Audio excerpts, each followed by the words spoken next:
barnaamijkaas dadka Soomaalida ah ama inta bacligood ama Soomaalida bar kamida dabaaldega iyo hadda ay ka dhiganayaan oo ciida Christmaska ah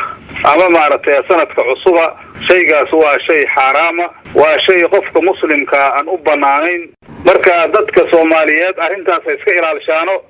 hadday yihiin kuwa ficilka sameynaya iyo kuwa wax ka iibsanaya iyo kuwa hoteelada u kireystay hadday yihiin dadku waxa weeye waxa laga yaabaa qaar badan inaynan arrinta fahamsanayn oo ina diin ahaan u fahamsanayn oo ay qaarna ay waxa weeye wax meel ka kireysanayaan oo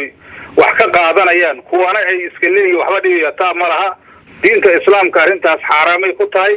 waa shay ka fogaasha alla laga fogaanayo rasuulkiisa waa gaalo u kaalmayn marka arrintaas xaraam weeye dadka muslimiintaana ijmaac ay ku yihiin diinta islaamkuna sidaas weeye culimada islaam oo dhan asaasay isku waafaqsan yihiin marka anaga arrintaas shuqul ku malihiina dadka muslimiinta ka fogaadaan waxa lagu qoro noqoto wax kasta oo looga qayb qaato oo farxad lagu muujiyo arrintaas ay noqonaysaa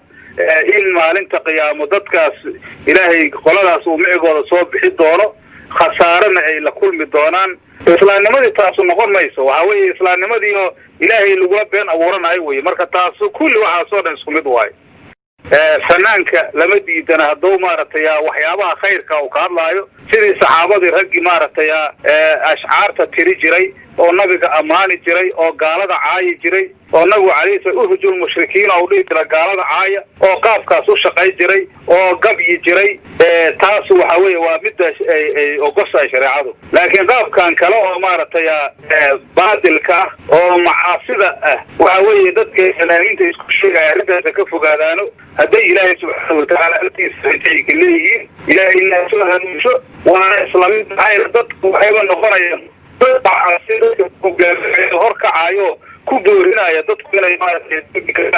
ayaguna toodi ay u tahay marka dadna way laaliin mudaliin waay ayaguna waa baadiyoobeen umadana way baadiyeynayaan